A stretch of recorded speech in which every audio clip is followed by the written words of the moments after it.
இயேசு கிறிஸ்துவின் நாமத்தினாலே இந்த புதிய காலை பொழுதிலே உங்களை சந்திப்பதிலே மகிழ்ச்சி அடைகிறேன். விசேஷமாக இந்த நாளிலே நீதிமொழிகளுடைய புத்தகம் 16ஆம் அதிகாரம் 20ஆம் வசனம் இவ்விதமாய் சொல்லுகிறது: விவேகத்துடன் காரியத்தை நடப்புகிறவன் நன்மை பெறுவான், கர்த்தரை நம்புகிறவன் பாக்கியவான். அருமையான தேவனுடைய பிள்ளைகளே, தினமும் ஒவ்வொரு நாளும் பல விஷயங்களை, பல காரியங்களை நாம் செய்கிறோம், செயல்படுத்துகிறோம். ஆனால் ஒவ்வொரு காரியத்திலேயும் விவேகம் என்பது தடுக்க முடியாத, மறுக்க முடியாத ஒன்றாக இருக்கிறது. ஆகவே ஆண்டுடைய வசனம் சொல்கிறது, விவேகத்துடன் காரியத்தை நடப்பிக்க வேண்டும், அவனுக்கு நன்மை இருக்கிறது என்று சொல்லி வசனம் சொல்கிறது.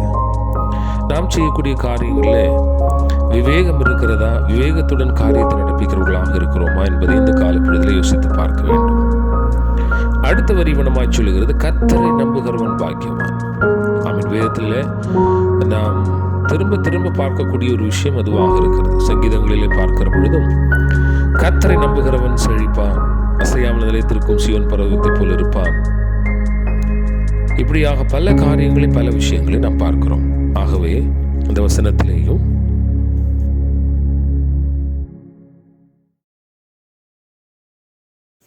கடவுளை நம்பக்கூடியவனுக்கு வழங்கப்படுகின்ற பதவியை குறித்து நாம் பார்க்கிறோம்.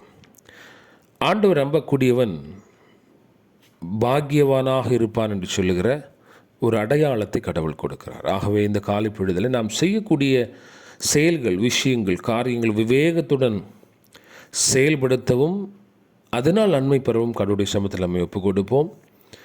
கடவுளை நம்பி பாக்கியவான்களாக மாறுவதற்கு நம்ம ஒப்பு கொடுப்போம். கிருபையுள்ள ஆண்டவரே, இந்த நாளிலும் விவேகத்துடன் காரியத்தை நடப்பி நன்மை பெறவும், கர்த்தரை நம்பி பாக்கியவான்களாக மாறவும் என் ஆண்டவர் ஒவ்வொருவருக்கும் உதவி செய்வீராக.